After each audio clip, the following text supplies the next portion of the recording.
case for the opposition, Mr. Abdullah Andalusi.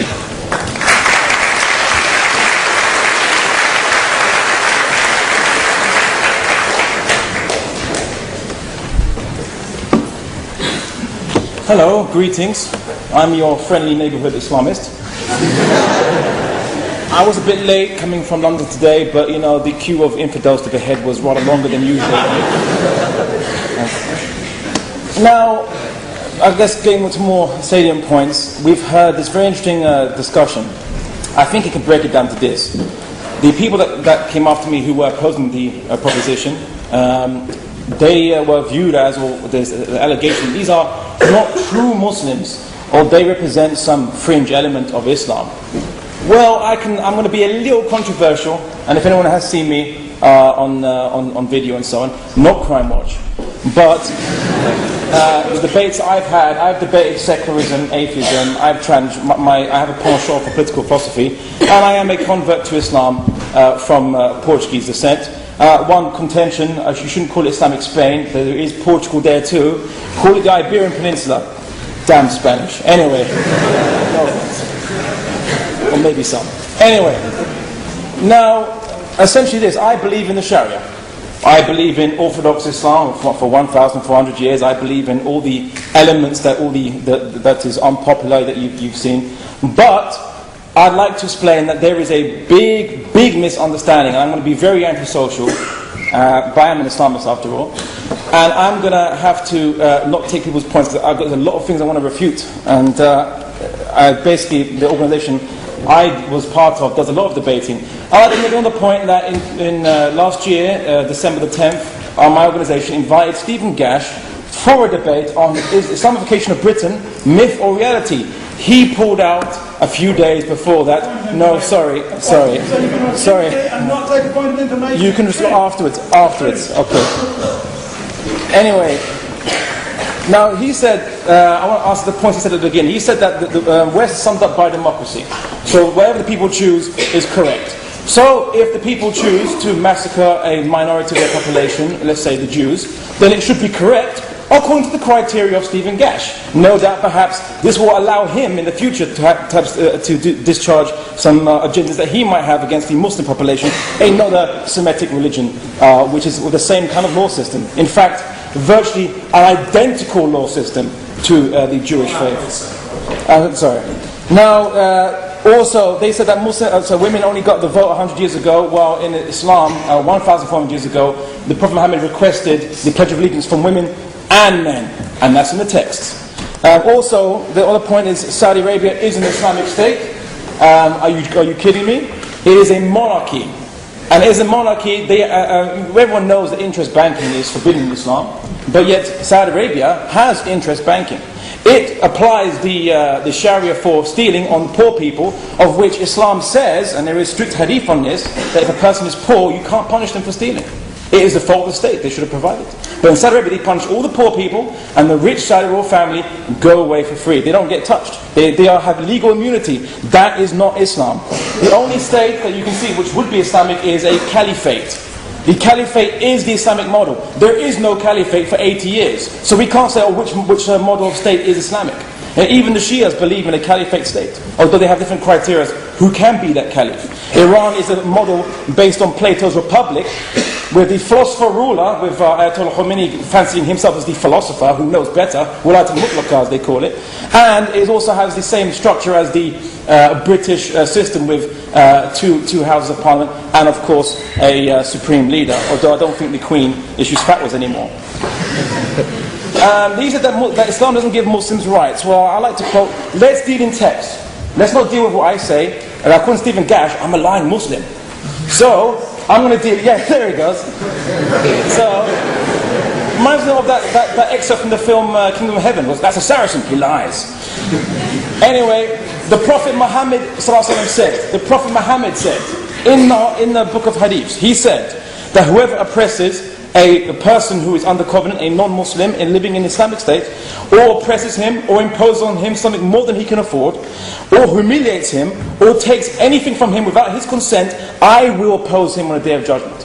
The Prophet Muhammad also said that anyone that harms a dhimmi has harmed me. Yeah? And the word dhimmi means a person under contract. It is no different to the Rousseauian citizen contract, whereby the state is under contract with a citizen to provide minimum protection. Now, no, sorry.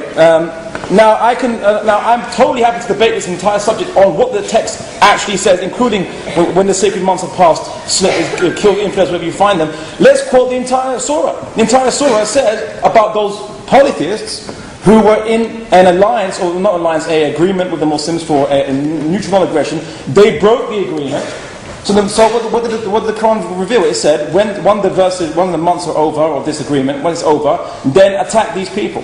But the Prophet Muhammad also said that you don't attack the women, the children, and the man who's tilling along. This is a text. I'm sorry, my friend. We live in a free state where you can express. Do not impinge upon my freedom to express myself.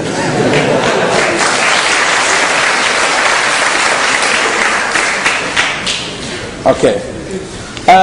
He says, why don't we see Muslims challenging these extremists that come on media, on TV and so on?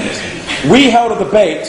We invited the BNP to criticize Islam on a public platform, much to the UAF's disgruntlement with this. And we begged all the media organizations, come see Muslims giving a free platform to the BNP, one of the most ardent detractors. Our most ardent detractors.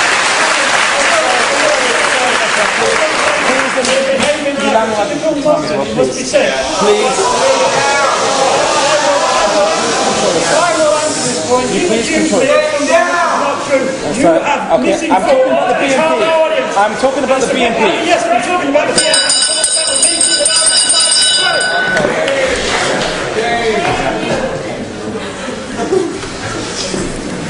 Anyway, we begged the BBC, Channel 4, we begged ITV, we begged every media outlet we could find to come cover this. We'll show you Muslims supporting free speech. It wasn't newsworthy, they said. Wasn't newsworthy. But Andrew Chowdhury spouts his mouth. Oh, suddenly they're at his front door. He's got MI5 on speed dial, according to what he admitted in public.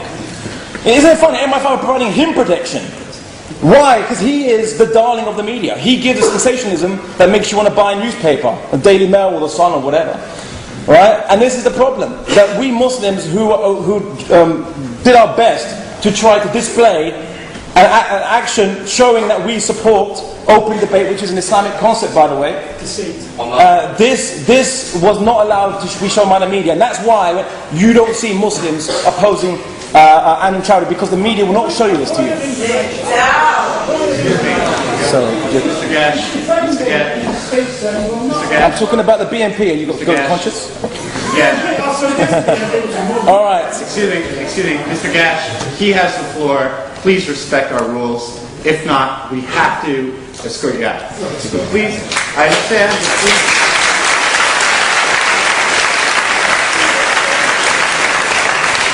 Everyone is stopping 10 minutes to speak. It is now Mr. Andalusi's chance to speak. He has 10 minutes to speak. Please respect that. I understand how you feel, but again, we run by rules. This is a debating society. Please adhere to the rules. Thank you. Okay. Anyway. It's Spanish. It's a racist. Get him out. Threat to the West.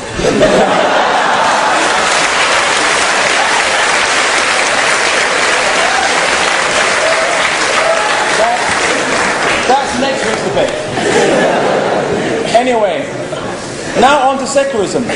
Is religion a threat to secularism? I'll tell you this. I think secularism does not... Terrible! Okay. This is supposed to be a country of free speech. Excuse me. We have rules. Mr. Gash was informed of those rules. We have to follow this. This is what democracy is about. This is what freedom is about. Mr. Al-Andalusi has the floor. He's entitled to complete his statement and to take any points of information that he deigns to accept or to reject. Please respect those rights. I know this is a contentious debate, but again, we're not going to finish this debate on time unless we adhere to these rules and respect one another. Mr. Andalusi, again, please continue.